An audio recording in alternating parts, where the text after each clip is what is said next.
way too real. I think that is real. They've all been watching. We have to do something. We have to do it now. Oh my god. That's my mom. No!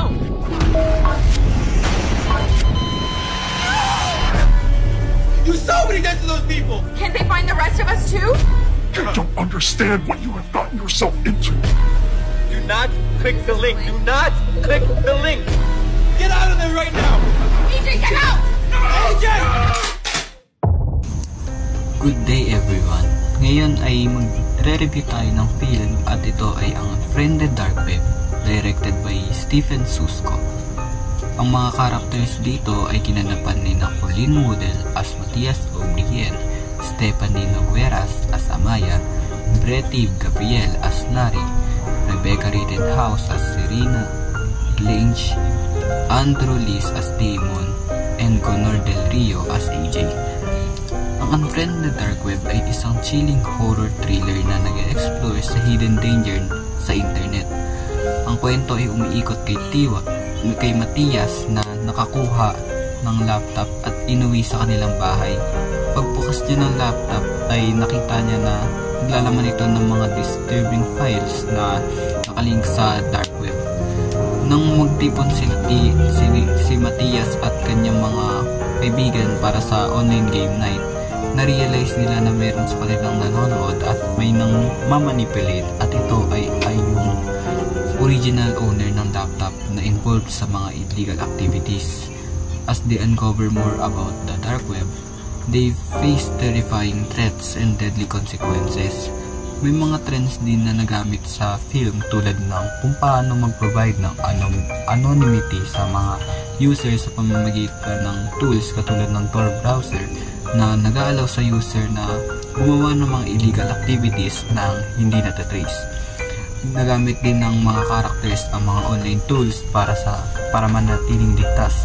Nagre-reflect to sa growing trend na paggamit ng iba't ibang security measures para mabigyang proteksyon sa online threats.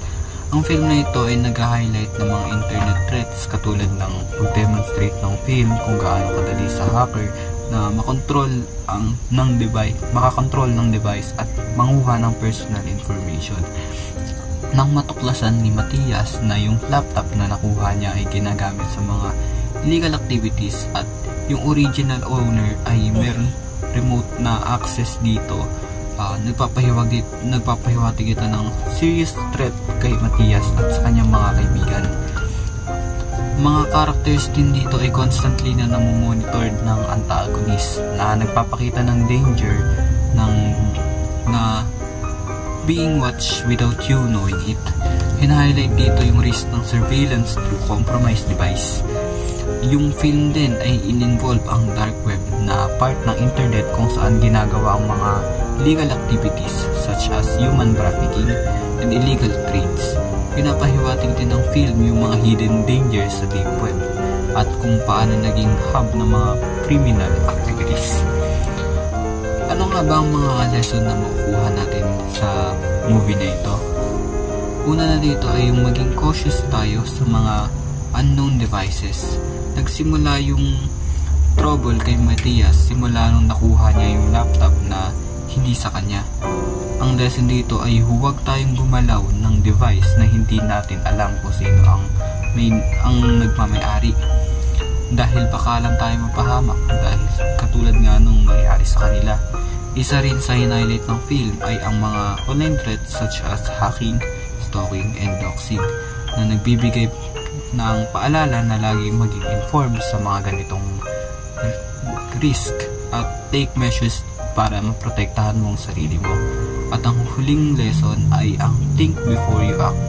Pinakita sa film na ang mga ginawang hindi pinag-isipan ay pwedeng mahantong sa mga serious consequences. Ayun lamang po, stay safe at yun na.